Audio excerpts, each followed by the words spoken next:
Welcome, everyone, to It's a Wrap with Rap. I am your host, Ron Rappaport. Before we start, I would like to thank all of our listeners, supporters, and sponsors that have helped to make this podcast so successful. The podcast is being heard in all 50 states, all provinces of Canada, and over 45 countries around the world. The podcast has been ranked by FeedSpot as one of the top 35 overcoming adversity podcasts on the web from thousands in that category, and it's ranked by traffic, social media followers, and content freshness. Please visit the podcast website, itsawrapwithrap.com, for all the episodes, to order our logo merchandise, of which a portion of sales profits is donated to various charities, and other information regarding the podcast. Now, this podcast features people who have overcome life's challenges and adversities, people who can inspire, motivate, and educate us on an assortment of topics. My guest today is Mike Schlappi. At the age of 14, Mike was involved in a tragic shooting accident, leaving him two-thirds paralyzed. Mike is an author, keynote speaker, four-time Paralympic medalist, two-time world champion in wheelchair basketball. Mike is the only wheelchair basketball player in the United States to be on 4 consecutive summer Paralympic events and was honored by the state of Utah in 2000 as one of its top 50 athletes of the past century. Mike has been recently inducted into the Wheelchair Basketball Hall of Fame. Hoping to inspire others through his experiences, Mike hung up his sneakers and transitioned from the sports arena to the speaking platform. Mike's thought-provoking story challenges individuals to succeed despite circumstances by empowering themselves and accepting personal responsibility. Off the basketball court, Mike earned a master's degree in business administration and healthcare from Arizona State University and a degree in finance from BYU. Mike is also a writer and author of 3 popular inspirational books that draw heavily on his own experiences and the challenges he has overcome. Titled Shot Happens: Bulletproof Principles for Personal Success and Motivational Leaders. From one of my favorite cities in America, Salt Lake City, Mike, welcome to the podcast. Thanks, Ron. I appreciate that kind introduction. It's good to be here. Well, it's an honor to have you. Mike, you have an incredible story. Tell us about your life growing up in Utah before the accident. Well, life was simple. I grew up in a very small community, 300 people. So we're talking a small town. Yeah. Everybody in this little community respected, supported, trusted each other. And I was just, I still am this tall, but I was just yay tall.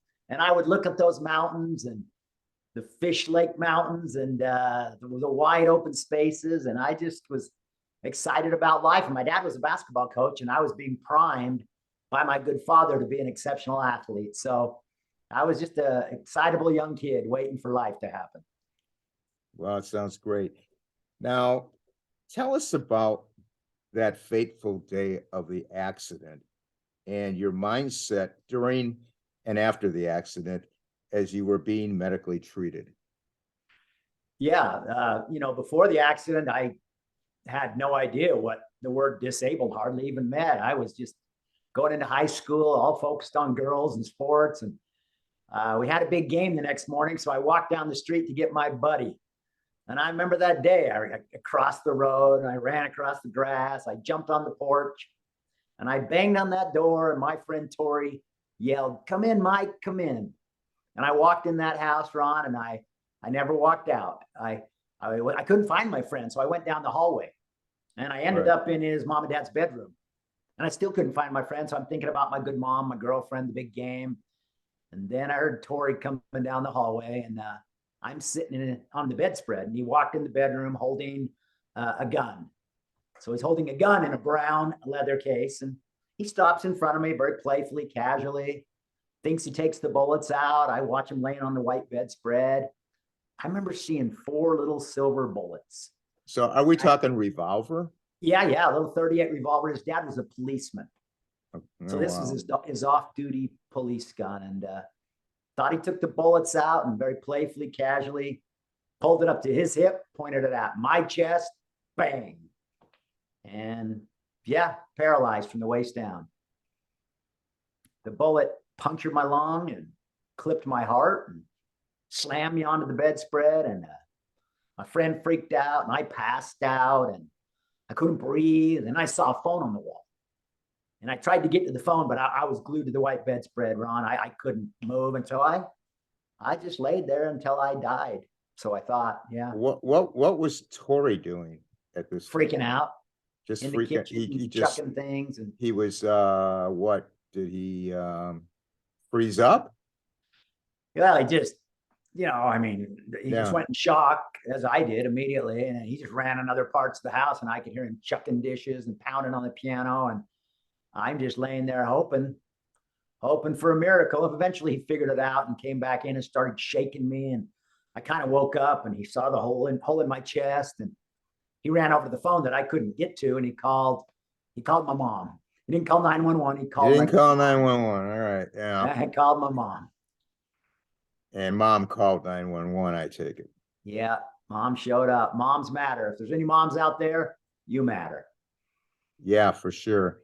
When he shot you in the chest, it's surprising you just, you didn't really die, I mean, what saved you? Well, when I got to the hospital and they took x-rays, Yeah. the bullet nicked my heart. But my heart when I got shot was on an in-beat. If it would have been on an outbeat, I wouldn't be on your awesome podcast. So a half an inch can make a whole lot of difference. I am thankful to be alive. Wow. That's a miracle. That is a miracle. So, Mike, you're in the hospital for 5 months and you're getting therapy. And you say you gave yourself the best therapy, which you termed attitude therapy. Tell us about that. Well, for me, it was getting my head in the right place. I watched my legs shrink and I went to therapy and all the stuff, got in a wheelchair, figured out how to dress myself. And that was all hard. But the hardest part was just me getting my head in the right place. And I had to change. In our lives, if we resist change, we fail. Yeah. If we accept change, we survive. If we create change, we succeed. And I had to change. I had to be willing to do something different. But right at first, it was just a matter of survival and, anger and mad at God and why me and why me, so I went through the emotions, but this attitude therapy, these heavy doses of trying to count my blessings and focus on what I had left and instead of what I'd lost, that was an important thing for me. So when you did the attitude therapy, which you did yourself, right? Did you have any other help along the way? Were there any people that intervened and came to see you and, gave you any advice, pep talk, whatever? Is there anybody? Oh, absolutely. My friends would pack the elevators and I'd smile and they'd go home and then I'd go rock bottom a little bit. My parents were always there, my family, and even people in wheelchairs. A double amputee showed up and talked about playing wheelchair basketball on a team. And I'm like, wow, you drove here and wow, you're married and wow, you have a job. And so Mike Johnson was his name. And he kind of became a mentor to me.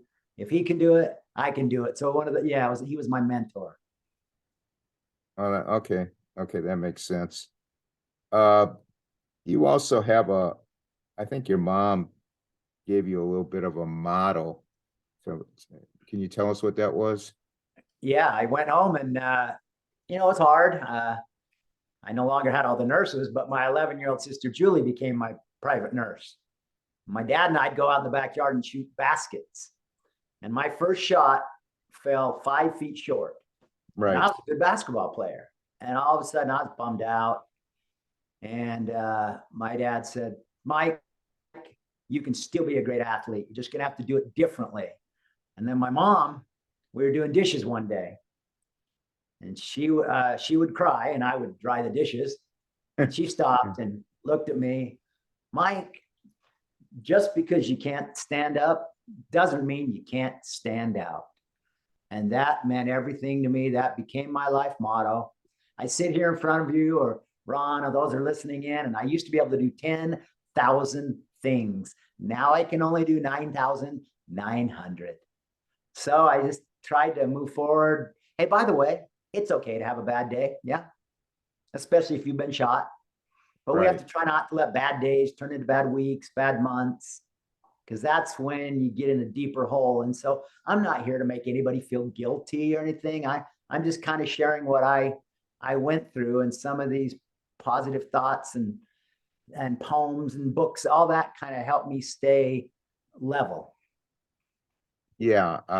I went through male breast cancer twice and lymphedema. I'm still struggling with that. And like you said, it's easy to go down that rabbit hole and feel, but you're gonna have a bad day, or maybe let's call it some bad moments. You're human, you know? I mean, it's a roller coaster. But the thing I always tell myself is when you get down, okay, fine, it's cathartic to have it, but you got to move on after that. You Oh, just can't, you absolutely. can't dwell on it. And that's what, Right. and do you agree? Just for the people out there listening? Yeah, yeah. You can always look in the rearview mirror and learn. And there's Yeah, nothing wrong with that, but right. ultimately you got to look out the front window, and you got to kind of work with what's ahead of you. I mean, I had to figure things out. This was not a world that I knew. And there's a whole lot more to being in a wheelchair than just pushing from point A to point B. But I don't care if you're in a wheelchair or you just have a headache or some depression or whatever people are going through. If we live in a world of fault and blame and shame and all those things, it's just hard to heal.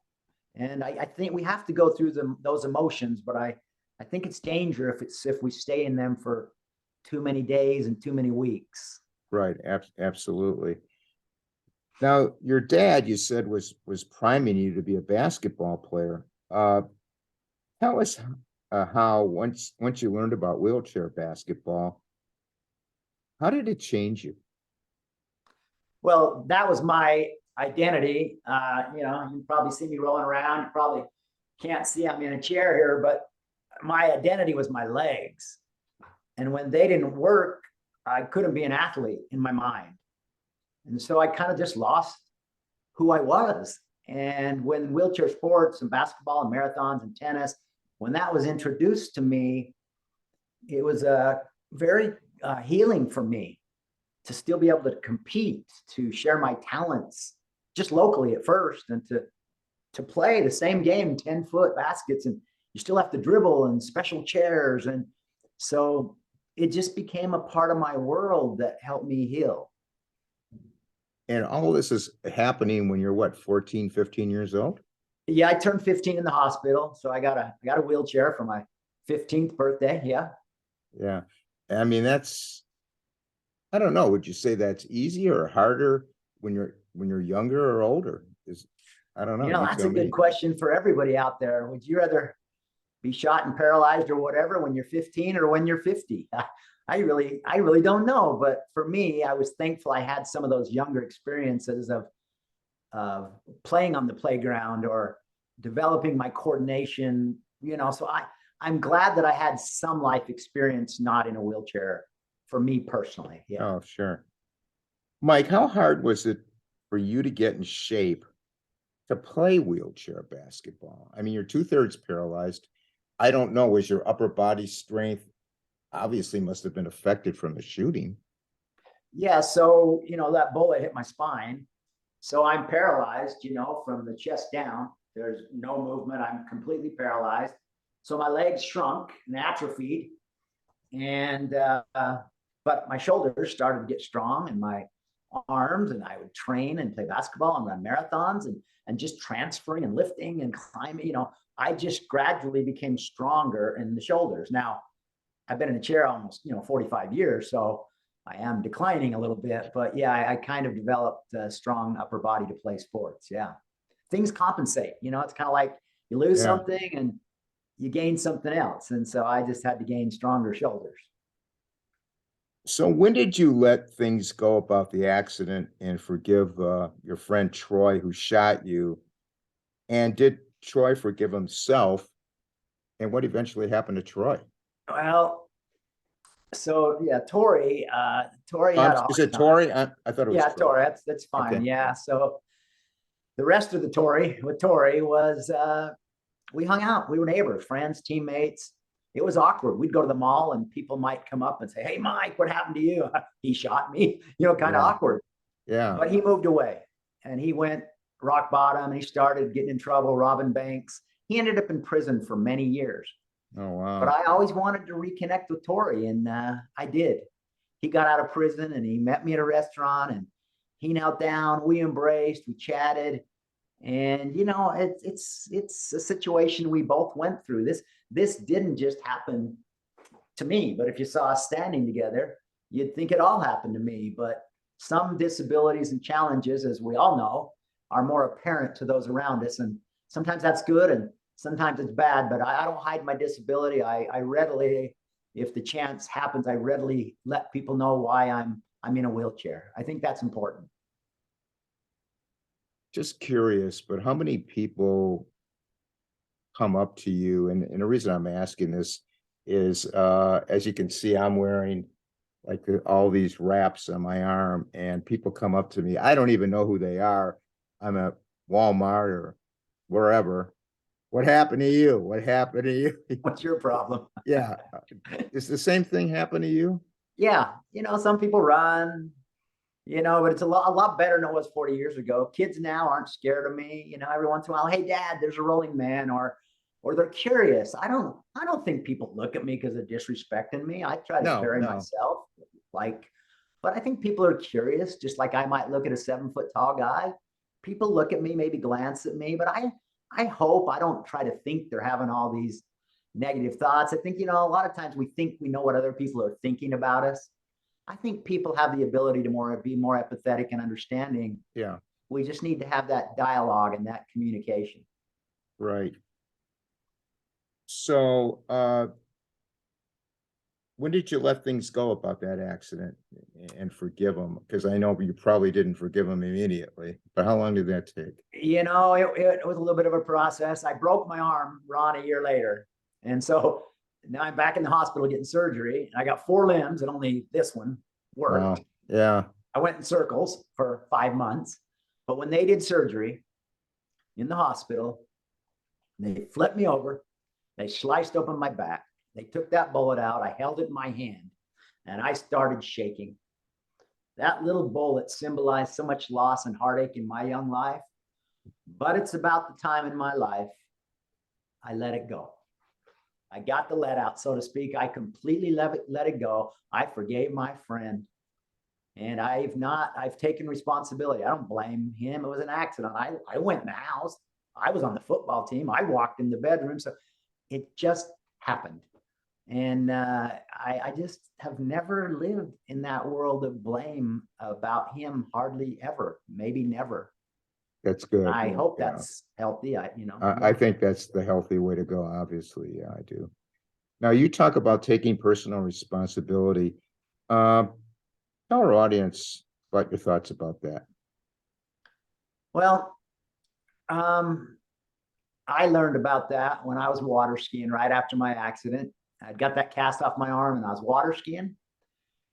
And I'm laying on this brown, ugly, yellow wooden board. My dad's driving, water's hitting me in the face, and everybody on the shore is staring at me, and everybody in the boat's laughing because my legs are flapping around. I look like an injured frog.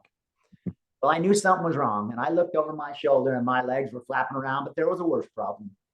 The water that came under that yellow board had ripped off my swimming trunks. And I was mortified. And so I quickly fall off. I'm bobbing up and down. I know the boat will come back and get me. And I'm having these thoughts like, it's not my fault I lost my swimming trunks. It's not my fault I'm up to here in cold water. It's not my fault I got shot. And then my thoughts came full circle. It's not about fault and blame. It's about personal responsibility. 3 important words. Take personal responsibility. Maybe that's actually 4 words. Take personal responsibility. We cannot always help in our lives what happens, but we always have the chance to respond. How are we going to react? Yes, Tori shot me. Yes, he pointed the gun at my chest and he paralyzed me, almost killed me. But when I take responsibility for my part, it empowers me to live my life and not always be pulling an anchor behind me. And I'm just telling my story. I recognize those of you that are out there. I recognize we all have different things. And so I do love you. I do care about you. And I hope through our conversation that maybe I can give you some little trick. And we do need others. We do need help. But personally, we can also work on the way that we think and react and not place too much blame, because then it takes the power away from us and lays it on somebody else. Well said. So you set a goal when you turned 16 to represent the United States. 1988 rolls around and the Summer Games are in Seoul, South Korea. You're the youngest man to make the team. Tell us about that experience. Well, you can only imagine. I was laying in a hospital bed 10 years earlier. I didn't even know I'd ever play sports. And now I'm representing my country. Right. And so just the thought of that and putting on the red, white, and blue was just, the Olympics was exhilarating. But to get over there, to compete, to win a gold medal, the flags raised, the national anthem, they put those gold medals around our neck. In fact, I got them out of my safe. So I'm going to show you. Okay, for those that are watching this on YouTube, Mike's going to show us the medal. There's the gold medal. Yep. I'm crying as it was put around my neck, and I took it home and shared it with my mom. My mom liked it so much, she wanted to bronze it. So that's 1988, and that's Seoul, South Korea. Yep. And we won the gold medal. Wow. That's fantastic. So that's 1988. Tell us about 1992, Barcelona, Spain. So in Barcelona, Spain, I made the team again. Excited again. Personal motto: no pain, no Spain. Got over there. Again, we beat Holland. Again, they played the national anthem. Again, they put a gold medal around our necks. I don't have it anymore, Ron. I lost it. I lost my gold medal. How did I lose it? How is that possible? Well, one of my teammates tested positive for drugs, and I had to give it back. Oh, wow. Don't feel bad for me. I just want us all to know everything we do affects everybody else on the team. So we won a gold medal, but we lost it. But a lot of lessons learned and you know, just more of what we talked about here this evening. So what happens in the record books? I mean, do you just get deleted from the winner's circle? Yeah, we kind of get pushed out, and they ask for our medals back, and we turn them in. And a few people didn't turn them in, and they could never play again. And so it was a big deal. I don't want to get into all the stuff, but the bottom line is, yeah, the United States of America won the gold, but then was stripped of our gold medal. So does the silver winner? Yes, everybody just moves up. Move up. So second goes gold, and third goes silver, and bronze up to your fourth place up to bronze. Okay, so that's how that works. All right. Okay, so you make two teams. Now you're going for another one. We got 1996. I was actually there. Atlanta, cool. Georgia. Yeah, I was there. Yeah. Tell us about that one. Well, that one was in our country here in the U.S., and I'm getting a little older at that point, have a kid. So I got a family and working and being a little more adult and responsible, but I made the team and down there, you know, trying to get our gold medal back. Right. And we're playing in front of 15,000 people. It's the best team ever put together. And we got beat. And we didn't know how to handle adversity. We didn't know how to handle adversity. We never lost. You don't find out about yourself when the sun is always shining. Right. So everybody's heading the locker room. Coach is mad. Coach is yelling. Coach is chucking wheelchairs. Some of us were still even in those wheelchairs. But we got knocked down and we got up and we won the bronze medal. So we won a bronze in Atlanta. Who beat you in Atlanta? Australia beat us, and then we ended up beating Spain for the bronze. Okay, so you still walked out of there with And Oh, your mother got her bronze medal. yeah, my mom didn't have to bronze it. Yeah, yeah. That's right. Third place in the world of 7 billion people. That's not too bad, or 8 That's billion, whatever there is now. Yeah. right. So we started out in 1988 in Seoul, Korea. 12 years later, you're the oldest guy to make the team. We're talking Sydney, Australia. Tell us about that one. Well, that one was down in a beautiful country. Now I'm even a little older, and now I got another child, and we're down there trying to get our gold medal back. And I knew it was the end. I knew this was my family's there. We're playing in these beautiful arenas and lots of people, and we're looking forward to getting our gold medal back. And some of our Canadian friends, Canada beat us again. And we got beat, and everybody's heading the locker room. Coach is mad, but I sat in the middle of that court for 5 minutes. I looked at the flags, the athletes. I reflected. I remember what a privilege it had been to represent my country over the course of 12 years in what I believe is the greatest sporting event in the world. And we got up the next night and we hit a 25-footer at the buzzer to win the bronze. And I have it with me. So here's our bronze from Sydney, Australia. 2000. Beautiful bronze. Beautiful Medal. Yeah, there's the Sydney Bridge right there, the Opera House. Yeah. Anyway, yeah. So I like to say Michael Phelps doesn't even have any of these. So I got a gold and I got a bronze. Yep.